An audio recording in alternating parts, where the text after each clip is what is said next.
Olá, pessoal, sejam bem-vindos à histologia. Hoje é a nossa aula de aparelho respiratório número 1. Nessa aula, a gente vai falar sobre fossas nasais, nasofaringe e laringe. Então, vamos ver que pontos vão ser abordados. Na primeira parte da aula, eu vou contar para vocês quais que são as funções do aparelho respiratório. E aí, a gente vai falar sobre a divisão funcional desse aparelho respiratório em porções condutoras e porções respiratórias. E vamos falar também sobre como que se organiza esse epitélio respiratório que está revestindo quase toda a porção condutora do aparelho respiratório. Na segunda parte é que a gente vai comentar mais sobre fossas nasais, seios paranasais, nasofaringe e laringe. Então vamos começar falando sobre as funções do aparelho respiratório. O aparelho respiratório tem como funções limpar, umedecer e aquecer o ar inspirado. Além disso, ele faz o transporte de oxigênio para o sangue e a retirada do CO2. Ele também é responsável pela fala, porque a laringe faz parte do aparelho respiratório e também é responsável pelo olfato, novamente, porque as fossas nasais também fazem parte do aparelho respiratório. Funcionalmente, ele pode ser dividido em porções condutoras, que são aquelas que conduzem o ar até o local em que acontecem as trocas gasosas, e a porção respiratória, que é o local em que efetivamente acontece a troca de gases, então a troca do O2 pelo CO2. Vamos ver quais que são os componentes de cada uma dessas porções. Então, a porção condutora, ela é composta pelas fossas nasais, a nasofaringe, laringe, traqueia, brônquios e bronquíolos. Nessa aula de hoje, a gente vai até a laringe. O restante vai ficar para a aula número 2 de aparelho respiratório. E a porção respiratória, ela é composta pelos bronquíolos respiratórios, ductos alveolares, sacos alveolares e alvéolos. Tudo isso vai ser comentado na aula número 2 de aparelho respiratório. Então, a maior parte da porção condutora do aparelho respiratório, ela é revestida por um tipo especial de epitélio, e esse é o epitélio respiratório. O epitélio respiratório é um epitélio pseudoestratificado colunar ciliado. O que significa isso? As células são colunares, então são células altas, mas que apresentam núcleos em alturas diferentes. E por isso, quando eu olho, parece que eu tenho vários estratos celulares, parece que eu tenho várias camadas de células, por isso pseudoestratificado. Mas, na verdade, é uma camada celular só, todas as células estão aqui com base nessa membrana basal e com núcleos celulares em alturas diferentes, por isso esse aspecto aí pseudoestratificado. Algumas porções do aparelho respiratório tem um outro tipo de epitélio, que é um epitélio estratificado pavimentoso. São porções que estão sujeitas aí a um fluxo de ar mais turbulento, porções sujeitas à abrasão, como, por exemplo, a epiglote e as cordas vocais. Mas a maior parte do aparelho respiratório é revestido por esse tipo de epitélio. Esse epitélio é um epitélio ciliado, como vocês conseguem ver, e daqui a pouco a gente vai ver em mais detalhes. Existe um outro tipo celular que é muito importante no epitélio respiratório, que é o da célula caliciforme. Essa célula caliciforme é a responsável pela produção de um muco que retém partículas estranhas e micro-organismos e, por meio do batimento ciliar, consegue sair do aparelho respiratório, impedindo que essas substâncias estranhas, partículas, bactérias, cheguem até o trato respiratório inferior. Então, vamos ver em maiores detalhes a nossa célula ciliada. Essa aqui é uma fotomicrografia, então aqui eu tenho a célula, e na sua superfície apical, eu tenho cílios saindo daqui. Cada célula tem cerca de 300 cílios na sua superfície apical. E aí, próxima aí à base desses cílios, eu tenho numerosas mitocôndrias. Essas mitocôndrias são importantes porque elas fornecem a energia, o ATP, necessário para o batimento ciliar. Então, para realizar essa movimentação, essa retirada do muco, que evita aí a chegada de partículas estranhas no trato respiratório inferior. Nesse corte, eu vejo aqui os cílios cortados de forma transversal e de forma oblíqua, por isso que eu tenho aqui tubinhos retos e eu tenho tubinhos redondos, porque é como se eu cortasse esse meu cílio aqui da frente, como se fosse aí uma salsicha. Mas, além disso, nesse meu epitélio respiratório, eu também tenho as minhas células caliciformes. As células caliciformes, elas são secretoras de muco, principalmente de glicoproteínas. Então, aqui, nessa microscopia eletrônica de varredura, né, é como se eu estivesse olhando aqui uma parte do aparelho respiratório, uma porção condutora aí, por exemplo, como se fosse uma traqueia, um exemplo. E aqui eu vejo cílios, porque é um monte de célula colunar ciliada, e no meio eu vejo algumas células caliciformes, que são células produtoras de muco. Existem outros tipos de células no meu epitélio respiratório, como por exemplo as células em escova. Essas células em escova são receptores sensoriais, elas têm microvílulos apicais, não são cílios, são microvílulos, então projeções aqui da membrana, e elas têm terminações nervosas aferentes na base, então elas conseguem sentir aí mudanças de fluxo, mudanças de temperatura. Além disso, eu tenho as células basais, que são células tronco. Essas células basais, elas estão sempre sobre a lâmina basal, mas elas se estendem até a superfície livre. Elas são geralmente pequenas e arredondadas e sempre aí apoiadas nessa minha lâmina basal. E eu tenho uma célula granular. Essa célula granular ela é muito semelhante à célula basal, então também pequena, arredondadinha, mas ela tem grânulos no seu citoplasma. E essa é uma célula que faz parte do sistema neuroendócrino, portanto, ela secreta substâncias que fazem aí sinalizações locais para determinados processos do aparelho respiratório. Muito bem, agora que você já conhece como se organiza o epitélio respiratório, você está apto para começar a ver as estruturas do aparelho respiratório, começando pelas fossas nasais. As fossas nasais podem ser divididas aí em 3 regiões. Eu tenho a região vestibular, que é bem na entradinha aqui no nariz. Eu tenho essa porção respiratória, que é logo aqui atrás da porção vestibular. E eu tenho essa área olfatória, que é essa região de cima.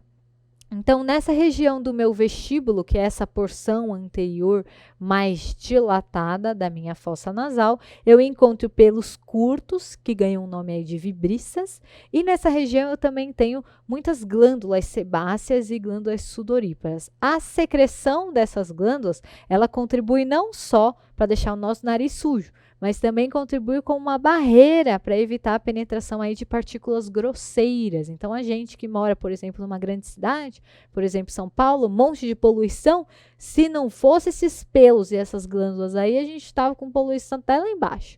Então, elas retêm partículas aí mais grosseiras. Nessa região eu tenho uma mucosa que é contínua com a pele do nariz, portanto, é um epitélio estratificado pavimentoso não queratinizado, então segue mais ou menos o padrão de epitélio da pele. A pele é um epitélio estratificado pavimentoso queratinizado. Chega aqui na mucosa do nariz, perde a queratina, mas continua sendo um epitélio pavimentoso estratificado. E eu tenho uma lâmina própria que se origina aí desse tecido conjuntivo que vem lá da derme. Então, também é como se fosse aqui uma transição da pele para dentro do epitélio respiratório, uma região de transição para o aparelho respiratório. Em seguida, eu tenho a minha área respiratória, que corresponde à maior parte das fossas nasais. Nessa região respiratória, eu tenho as conchas nasais. As conchas nasais nada mais são do que projeções ósseas das paredes laterais da cavidade nasal que são revestidas por uma mucosa. Na lâmina própria dessa mucosa, eu tenho um plexo venoso exuberante. E por que esse plexo é importante? Porque é nas conchas inferior e na concha média que acontece o aquecimento do ar inspirado. E quem faz esse aquecimento é o plexo venoso. Nessa região, a mucosa já é com o epitélio pseudoestratificado colunar ciliado, o epitélio respiratório.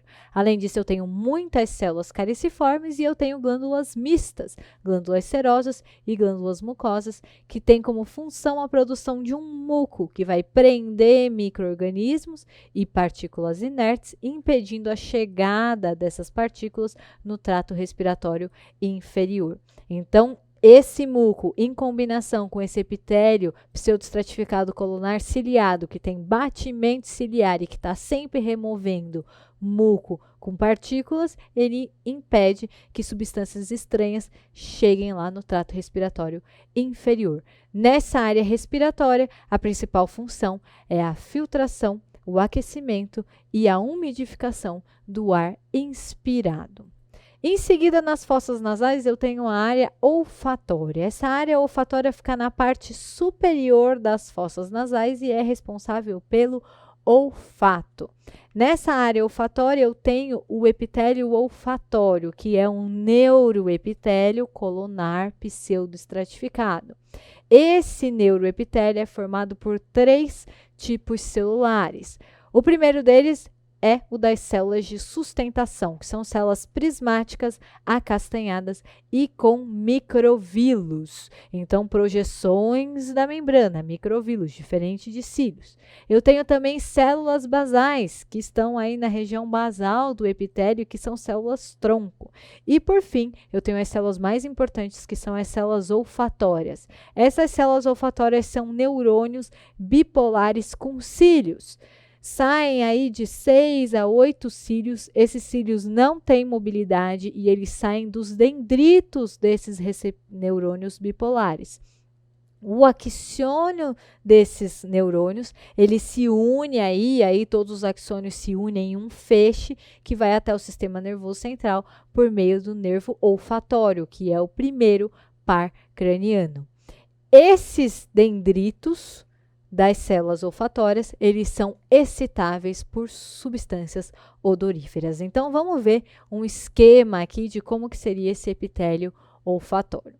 Então, aqui eu tenho a minha lâmina basal e nessa lâmina basal eu encontro as glândulas de Bowman. Essas glândulas de Bowman são glândulas ramificadas, tubulacinosas, alveolares, que produzem uma secreção que vai até a superfície apical e cujo o objetivo é limpar os cílios das células olfatórias, facilitando o acesso aí de novas substâncias odoríferas para a estimulação.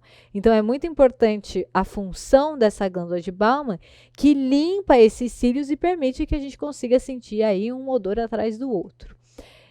Eu consigo ver aqui as minhas células de sustentação, as minhas células prismáticas, eu vejo aqui na base as minhas células basais, que são células tronco, e eu vejo as minhas células olfatórias, que tem aqui, saindo pelo dendrito, os cílios, 6 a 8 cílios, que não são móveis e servem mesmo para sentir aí os odores. Os axônios, novamente, que nem eu falei para vocês, se unem aqui num feixe que dá origem ao nervo olfatório.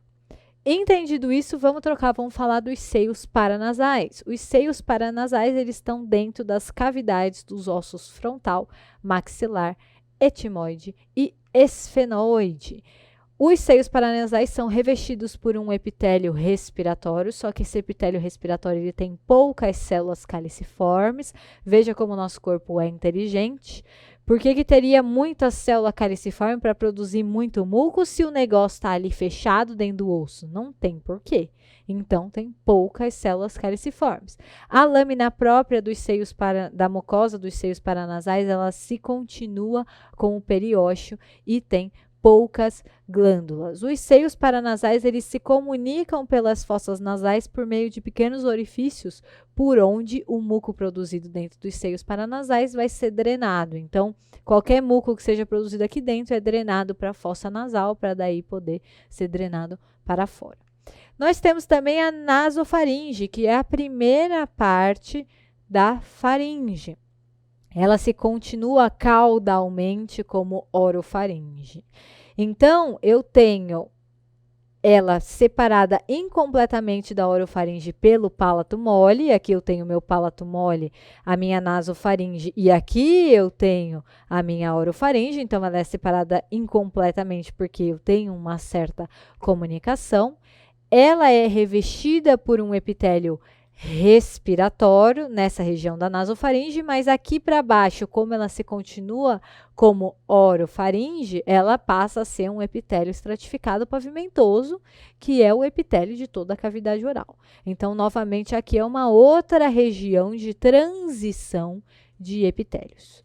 E, por fim, nós temos a laringe. A laringe é um tubo de forma irregular que vai unir a minha faringe à minha traqueia. Ela é composta por algumas peças cartilaginosas que têm aí um formato irregular e unindo essas peças cartilaginosas, eu tenho um tecido conjuntivo fibroelástico. A cartilagem é importante por quê? Porque ela mantém a laringe sempre aberta, então sempre permitindo a passagem do ar. As cartilagens laríngeas, elas são do tipo hialino, então as cartilagens tireoide, cricoide e a parte inferior das aritenoides são do tipo hialino, e as cartilagens epiglótica, corniculada, cuneiforme e a parte superior das aritenoides são do tipo elástico. Ai, Natália, mas o que é hialino elástico? Vai lá ver a aula de tecido cartilaginoso. Isso aqui se refere à constituição do tecido cartilaginoso dessas cartilagens laríngeas. Toda essa estrutura cartilaginosa é recoberta por uma mucosa, e essa mucosa ela se organiza em 2 pares de pregas. Então, vamos ver esse corte aqui, que ele é muito interessante. Eu tenho aqui as minhas estruturas cartilaginosas, eu tenho estruturas musculares, e eu tenho a minha mucosa fazendo 2 pares de pregas. As pregas vestibulares, ou também chamadas de falsas cordas vocais, e as pregas vocais. Então, as pregas vestibulares, elas são compostas por uma lâmina própria frouxa que tem numerosas glândulas. E as pregas vocais, elas têm um eixo de tecido conjuntivo elástico e elas têm músculos intrínsecos da laringe. Esse músculo intrínseco da laringe, que você consegue ver aqui, ó, são todos esses que estão cortados nesse corte aqui, nesse esquema, como se fosse um corte anatômico, né? Então, músculos intrínsecos da laringe, que são músculos estriados esqueléticos. Portanto, é um tipo de músculo de controle voluntário. Esses músculos, quando contraem, modificam essa abertura das cordas vocais e permitem aí a produção de sons de diferentes tonalidades. E é assim que a gente consegue falar, é assim que a gente consegue cantar, pela movimentação dessas cordas vocais e dos seus músculos e a passagem de ar por esse caminho. Muito bem, vamos seguir na nossa laringe. Esse revestimento epitelial, ele não é uniforme na laringe. Eu tenho uma área de epitélio estratificado pavimentoso não queratinizado, principalmente em regiões sujeitas a atrito ou a desgaste, como na face ventral e na face dorsal da epiglote e nas pregas vocais, porque as pregas vocais estão aí em contínuo movimento, passando aí um ar turbulento e às vezes uma até batendo na outra. Então, é uma área de um epitélio que é mais resistente a atritos. E eu tenho também um epitélio respiratório em todas as outras regiões da laringe. Esse epitélio respiratório é aquele de sempre, colunar, pseudoestratificado, ciliado. Tem algumas glândulas, mas são poucas. Tem os cílios, que vão sempre vibrar em direção à faringe, ou seja, o cílio sempre atua removendo a secreção na direção mais fácil para a secreção sair e não chegar no trato respiratório inferior. E eu tenho uma lâmina própria rica em fibras elásticas. Entendido isso, vamos ver que pontos que foram importantes nessa aula de hoje. Vocês viram que o aparelho respiratório tem como funções o transporte de oxigênio e de CO2, fala, olfato, além de filtrar, aquecer e umidificar o ar inspirado. Ele é dividido em 2 porções, a porção condutora, que é composta pelas fossas nasais, nasofaringe e laringe, que foram comentadas na aula de hoje, mas também é composta pela traqueia, os brônquios e os bronquíolos, e tem a porção respiratória, que é composta pelos bronquíolos respiratórios, os alvéolos, ductos alveolares e sacos alveolares. Vocês viram que o epitélio respiratório é quem reveste quase todo o aparelho respiratório. Ele é um epitélio pseudoestratificado colunar ciliado com células caliciformes. As fossas nasais são divididas em 3 áreas: o vestíbulo, a área respiratória e a área olfatória, e na área olfatória eu encontro alguns tipos de células, sendo uma delas mais importante, as células olfatórias, que são neurônios bipolares com cílios, quimiorreceptores para cheiros. Eu tenho os seios paranasais e a nasofaringe, que também são compostos por um epitélio respiratório, lembrando que a nasofaringe é uma região aí de troca, então ela se comunica aí com a orofaringe. Nessa região eu tenho um epitélio pavimentoso estratificado, e eu tenho a laringe, que é composta por peças cartilaginosas recobertas por mucosa. Na maioria das áreas, essa mucosa é um epitélio respiratório, mas em áreas sujeitas a atrito, como por exemplo na epiglote e nas pregas vocais, eu tenho um epitélio pavimentoso estratificado, não queratinizado. Essas são as referências da aula de hoje. Todas as imagens, esquemas estão contidos nesses 2 livros, e a gente se vê lá na próxima aula.